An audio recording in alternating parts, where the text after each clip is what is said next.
সুন্নাত ওয়াল জামাত পরিষদের পক্ষ থেকে সবিনয় অনুরোধ করছি।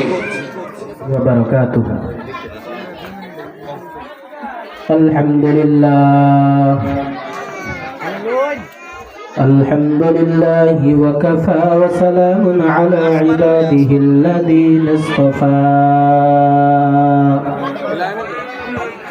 أما بعده فأعوذ بالله من الشيطان الرجيم بسم الله الرحمن الرحيم وإذا قرأت القرآن جعلنا بينك وبين الذين لا يؤمنون بالآخرة حجابا مستورا بارك الله لنا ولكم في القرآن العظيم ونفعنا وإياكم بالآيات والذكر الحكيم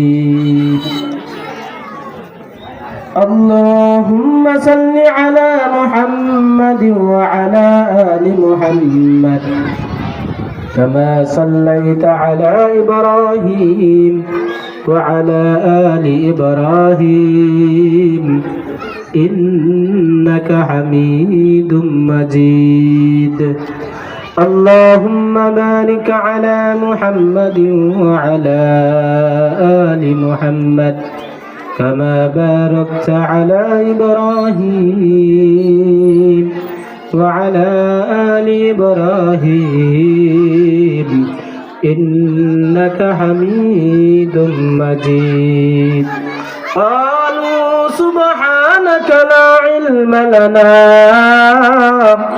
إلا ما علمتنا إنك أنت العليم الحكيم मैं सूरत यूसुफ का नहीं चाहने वाला मैं किसके मानंद नहीं आशिक लैला मैं किसके मानंद नहीं आशिक लैला मैं आशिक लैला हो मेरा इश्क दीवाना ई जुमला जहां जिसके तजल्ली से उजाला ई जुमला जहां जिसके तजल्ली से उजाला साहिल से लगा दे मुझे इश्क़ों का सफीना आँखों से दिखा दे मुझे मक्का व मदीना आँखों से दिखा दे मुझे मक्का व मदीना बहु दूर से आया हो तुझे यार समझ कर जालिम ने सताया मुझे बेगाना समझ कर जालिम ने सताया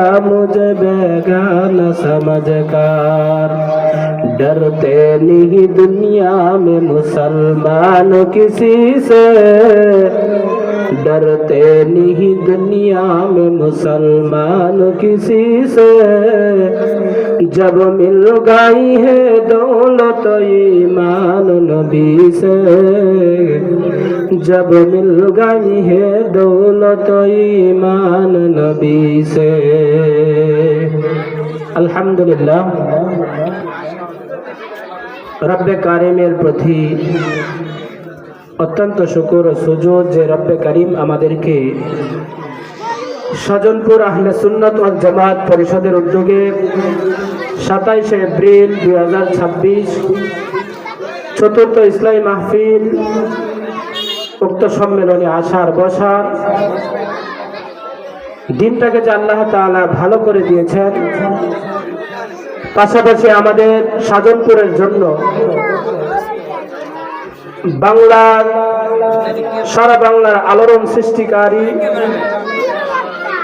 বাংলার তারিক জামিল 100 দেশের উপরে যিনি ভ্রমণ করেছেন এমন একজন আলেম আমাদের মাঝেই কিছুক্ষণের মধ্যেই চলে আসবেন।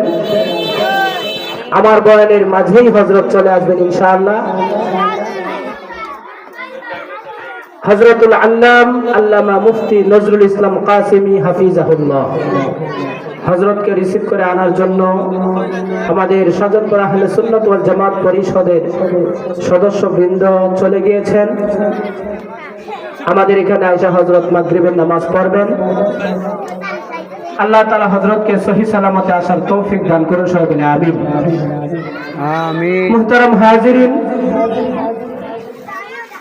আমি আপনাদের মাঝে হযরত আসার আগ পর্যন্ত আলোচনা চলবে। গেছিলাম অন্য একটা লোকের দ্বারা, মানে আমার আমাকে যে বিষয়টা আমাদের সদস্য বৃন্দরা দেওয়া হয়েছে, নাম্বার আনতাম।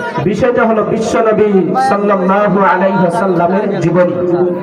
বাড়িতে আসলাম অন্য কাজ নবী আলাইহিস সালাতু ওয়াস সালামের জীবনী সম্পর্কে আমাদের আজকে অবগত নাই। টিফিন দাইলাম। আমরা আশিক রাসূল দাবি করি, হাকিম তো গেছে গা। আমরা নবীর আশিক দাবি করি, আমরা নবীর উম্মত দাবি করি, আমার কিন্তু দেখা যায় নবী সম্পর্কে যদি প্রশ্ন করা হয় আমরা নবী সম্পর্কে ভালো কোনো তথ্য দিতে পারি না। এর অর্থ হলো আমরা জানি না বিষয় নিয়ে লাফালাফি করি, কিন্তু আমরা নবীর আশিক রাসূল হাকিকি হইতে পারলাম না। নবীর দরদ উম্মতের প্রতি কেমন ছিল, উম্মতের দরদ নবীর প্রতি কেমন ছিল, নবীজির যদি জিজ্ঞাসা করা হয় যে নবী সম্পর্কে কিছু বলেন, নবী সম্পর্কে নবীজির পরিবার সম্পর্কে কিছু বলেন, আমরা উত্তর দিতে পারি না। কিভাবে উত্তর দিব?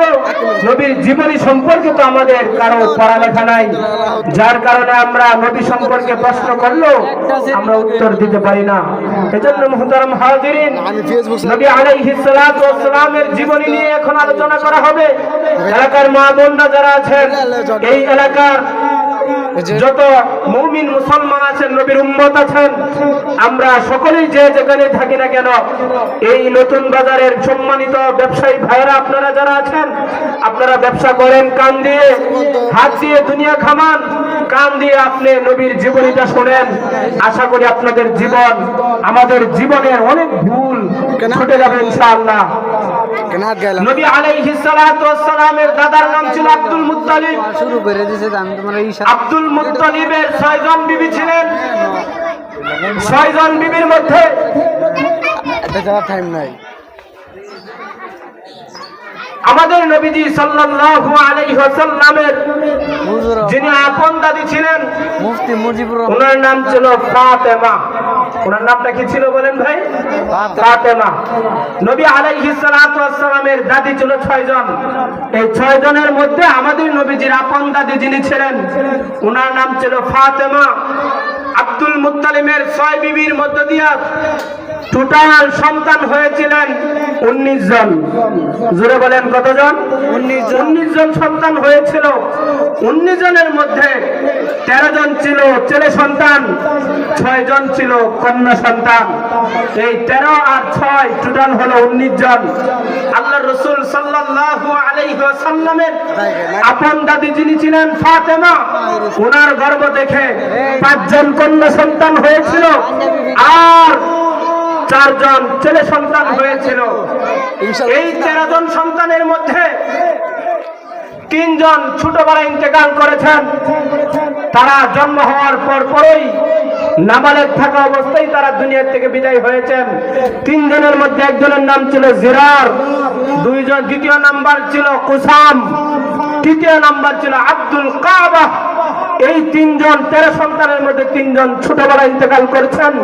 আর বাকি আব্দুল মুত্তালিবের নবীজির দাদার এই আব্দুল মুত্তালিবের বাকি 10 জন ছেলে তারা বড় হয়েছে, বিবাহ শাদী করেছেন।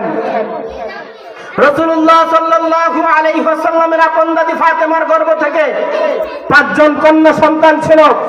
1 নাম্বার আব্দুল হাকিম আল বাইদা, 2 number আতাকা, 3 number Umaima, 4 number বিররা, 5 number Arwa. এই 5 জন ছিল রাসূলুল্লাহ সাল্লাল্লাহু আলাইহি ওয়াসাল্লামের আপন ফুফু। আরেকজন ছিলেন সৎ ফুফু, ওনার নাম ছিল সুফিয়াহ রাদিয়াল্লাহু তাআলা আনহা। আল্লাহর রাসূল সাল্লাল্লাহু আলাইহি ওয়াসাল্লামের আপন 5 ফুফুর মধ্যে থেকে একজন ইসলাম গ্রহণ করেন নাই। সৎ ফুফু ছিল একজন, এই সৎ ফুফুর নাম ছিল সুফিয়া। উনি একমাত্র নবীর উপর ঈমান এনে ইসলাম গ্রহণ করেছিলেন। কোন সুবহানাল্লাহ। এই সুফিয়া রাদিয়াল্লাহু তাআলা আনহা আল্লাহর নবীর আপন ফুফু না, সৎ ফুফু। সুফিয়া রাদিয়াল্লাহু তাআলা আনহার বিবাহ আবদ্ধ হন আওয়াম ইবনে খুয়াইলিদের নিকট। আওয়াম ছিল আল্লাহর রাসূল সাল্লাল্লাহু আলাইহি ওয়াসাল্লামের সর্বপ্রথম স্ত্রী হযরত খাদিজাতুল কুবরা রাদিয়াল্লাহু তাআলা আনহা। ওনার আপন বড় ভাইয়ের নাম ছিল আওয়াম। ওই আওয়ামের কাছে আল্লাহর রাসূলের সৎ ফুফু সুফিয়াকে বিবাহ দেওয়া হয়। এই হিসাবে নবীজির সৎ ফুফু আর নবীজি আলাইহিস সালাতু ওয়াস সালামের সহধর্মিণী আমাদের আম্মাজান খাদিজাতুল কুবরা রাদিয়াল্লাহু তাআলা আনহার বড় ভাই আওয়াম ইবনে খুয়াইলিদ, এই আওয়াম ইবনে খুয়াইলিদের কাছে বিবাহ দেওয়ার কারণে খাদিজাতুল কুবরার হয় সুফিয়া রাদিয়াল্লাহু তাআলা আনহা ভাবি। যেহেতু বড় ভাই বিবাহ করেছেন, এই দিক দিয়ে নবীজির আত্মীয় হলো সুফিয়া রাদিয়াল্লাহু তাআলা আনহা সৎ ফুফু, আর ওই দিক দিয়ে খাদিজাতুল কুবরার হিসাবে আত্মীয় হয় ওনার বড় ভাইয়ের স্ত্রী মানে ভাবি। এজন্য মুহতারাম হাজিরিন, ফাতেমার গর্ভ থেকে 4 জন ছেলে সন্তান হয়। এর মধ্যে একজন ছিলেন আমার আপনার দুজাহানের সরদার, দুজাহানের কায়নাত, তাজদার মদিনা, সরকার দু আলম মুহাম্মদ আরবি সাল্লাল্লাহু আলাইহি ওয়াসাল্লামের সম্মানিত পিতা। ওনার নাম হলেন আব্দুল্লাহ। দ্বিতীয় নাম্বার আবু তালিব, তৃতীয় নাম্বার জুবাইর, চতুর্থ নাম্বার আব্দুল কাবা। এই 4 জন হলেন রাসূলুল্লাহ সাল্লাল্লাহু আলাইহি ওয়াসাল্লামের আপন দাদির গর্ভ থেকে 4 সন্তান হয়েছেন। এর মধ্যে আব্দুল্লাহ হলেন নবী আলাইহিস সালাতু ওয়াস সালামের সম্মানিত আব্বা, এবং আবু তালেব হলেন চাচা, জুবাইর হলেন চাচা, এবং ছোটবেলা মারা গেছেন আব্দুল কাবা। এই 2 জন চাচাই নবীজির আপন চাচা ছিল। বাকি যত চাচা ছিল সকলেই সৎ দাদির ঘরের ছিলেন। নবীজির আপন দাদির ঘরের থেকে 9 জন সন্তান, 5 জন কন্যা সন্তান, 4 জন ছেলে সন্তান। এই 9 জন হলেন নবীজির আপন দাদি ফাতেমার গর্ভ থেকে গর্ভধারণ হয়েছেন। নবী আলাইহিস সালাতু ওয়াস সালাম যখন দুনিয়াতে আসেন, সাল্লাল্লাহু আলাইহি ওয়াসাল্লাম, নবী আলাইহিস সালাতু ওয়াস সালামের গর্ভ যখন আসেন, তখন মা আমেনা বলেন, আমার গর্ভে যখন সন্তান ভূমিষ্ঠ হন, যেই দিন ভূমিষ্ঠ হবেন ওই দিন রাত্রে আমি একটা কুলবালিশের মধ্যে ঘরে যখন অবস্থান করতেছিলাম, ওই ঘরের মধ্যে অবস্থান করেছিলেন একজন যাত্রী হযরত আব্দুর রহমান ইবনে আউফ রাদিয়াল্লাহু তাআলা আনহুর। ওনার আম্মা, যার হাতে মক্কার হাজারো সন্তান ভূমিষ্ঠ হয়েছে, ওই আব্দুর রহমান ইবনে আউফ রাদিয়াল্লাহু তাআলা আনহুর ওনার আম্মা আমার ঘরের মধ্যে অবস্থানরত ছিলেন। আমি যখন তন্দ্রারত অবস্থায় হইলাম, চোখটা আমার বুঝে গেল, তখন তাকায় দেখলাম আমার ঘরের মধ্যে 4 জন মহিলা সাদা পোশাক পরিহিত অবস্থায় ঘরে অবস্থান করতেছেন। কোন সুবহানাল্লাহ। আমি জিজ্ঞাসা করলাম, ও মহিলা, তুমি আমার ঘরের মধ্যে কেন আসলাম? এক ঘরের কোণা থেকে বলেন, আমি হলাম হযরত আদম আলাইহিস সালাতু ওয়াস সালামের স্ত্রী হাওয়া আলাইহিস সালাতু ওয়াস সালাম। এই কোণার মধ্যে জিজ্ঞাসা করেন, মা আপনি কে? উনি বলেন, আমি হলাম ফেরাউনের স্ত্রী আসিয়া। ওই কোণার মধ্যে জিজ্ঞাসা করা হলো, আপনি কে? উনি বলেন, ঈসা আলাইহিস সালাতু ওয়াস সালামের আম্মা মরিয়ম। আমি হলাম মরিয়ম। ওই কোণার মধ্যে, আপনি কে গো? তোমাকে তো চিনতেছি না। তখন বলতেছে, আমি হইলাম হযরত মুসা আলাইহিস সালাতু ওয়াস সালামের বোন কুলসুম। সুবহানাল্লাহ। বলে, আপনারা কেন আমার ঘরের মধ্যে আসলেন? আমেনা যখন প্রশ্ন করলেন, তখন বলেন, আমরা 4 জন আসতে চাই নাই। আল্লাহ রাব্বুল আলামিন আপনার ঘরে আমাদের 4 জনকে মেডিকেল টিম হিসাবে প্রেরণ করেছেন। সুবহানাল্লাহ। কিছুক্ষণের মধ্যেই দেখতে পারবো আমরা কেন আসলাম। আমেনা বলেন, আমি যখন ঘুমিয়ে গেলাম, আমি ঘুমার থেকে যখন জাগ্রত হইলাম, জাগ্রত হওয়ার পর দেখি আমার গর্ভ থেকে সন্তান প্রসব হয়ে জমিনের মধ্যে সাজদারত অবস্থায়। সুবহানাল্লাহ। বলে আমি কোনো ঠার পাই নাই। সিজদার মধ্যে থেকে যখন উঠলেন, উঠার পর বসলেন, বৈশা তাশাহুদের সূরতের মধ্যে এরকম ভাবে শাহাদাত আঙ্গুলি আল্লাহর নবী সাল্লাল্লাহু আলাইহি ওয়াসাল্লাম উত্তোলন করলেন। মা আমেনা বলেন, আমাদের নবী সাল্লাল্লাহু আলাইহি ওয়াসাল্লাম যখন শাহাদাত আঙ্গুলি উত্তোলন করলেন, তারপরে দুনিয়া খুলল, সমস্ত দুনিয়ার সব কিছু আমার চোখের সামনে ভাসমান। সুবহানাল্লাহ। আল্লাহ নবী সাল্লাল্লাহু আলাইহি ওয়াসাল্লামের আম্মা আমেনা বলেন, আমি দেখলাম রোম পারস্য সম্রাটের যে আগুন 1000 বছর ধরে জ্বলন্ত অবস্থায় ছিল, ঝড় তুফান আইসা কাল বৈশাখী আইসা আগুন নিভাইতে পারতো না, আমার চোখের সামনে দেখলাম। তারপরে দুনিয়া করলা রোম পারস্য সম্রাটের ওই 1000 বছরের অগ্নি আমার সন্তান ভূমিষ্ঠ হওয়ার সাথে সাথে ওই রোম সম্রাটের আগুন সাথে সাথে নিভে যায়। মুফাসসিরিনে কেরাম বলেন, এটাই ইঙ্গিত বহন করেন যা আল হক ওয়া যাহাকাল বাতিল ইন্নাল বাতিলা কানা যাহুকা। সত্য যে হতে এসেছে, আর অগ্নি পূজা পৃথিবীতে থাকবে না। এই সন্তানের মাধ্যমে দুনিয়াতে অগ্নি পূজা উঠে যাবে। সুবহানাল্লাহ। আল্লাহর নবী সাল্লাল্লাহু আলাইহি ওয়াসাল্লাম বসলেন, সর্বপ্রথম কিছু কথা বললেন। এর আগে নবীজি আর কোনো কথা বলেন নাই। আল্লাহর নবীর জবান দিয়ে সর্বপ্রথম যেই কথাটা বের হয়েছিল, আল্লাহু আকবার কাবীরা ওয়ালহামদুলিল্লাহি হামদান কাসীরা সুবহানাল্লাহি বুকরাতাও ওয়া আসীলা। আল্লাহর নবীর জীবনের সর্বপ্রথম কথা হলো এটা। এই কথা বলার পর গায়েব থেকে আওয়াজ আসলো, গায়িবু হাযাতিফ।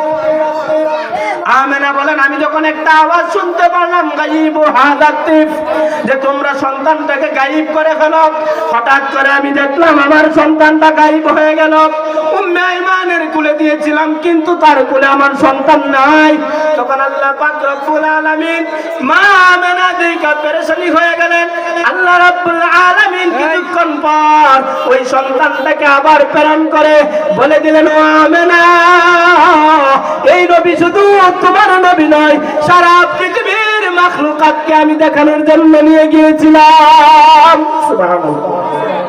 मैं सूरत यूसुफ का निगी चाहने वाला, मैं कैसे के मानंद निगी आशिक लैला, मैं आशिक लैला को मेरा इश्क दीवाना, ये जुमला जगह जिसके तजल्ली से उजाला, ये जुमला जगह जिसके तजल्ली से उजाला।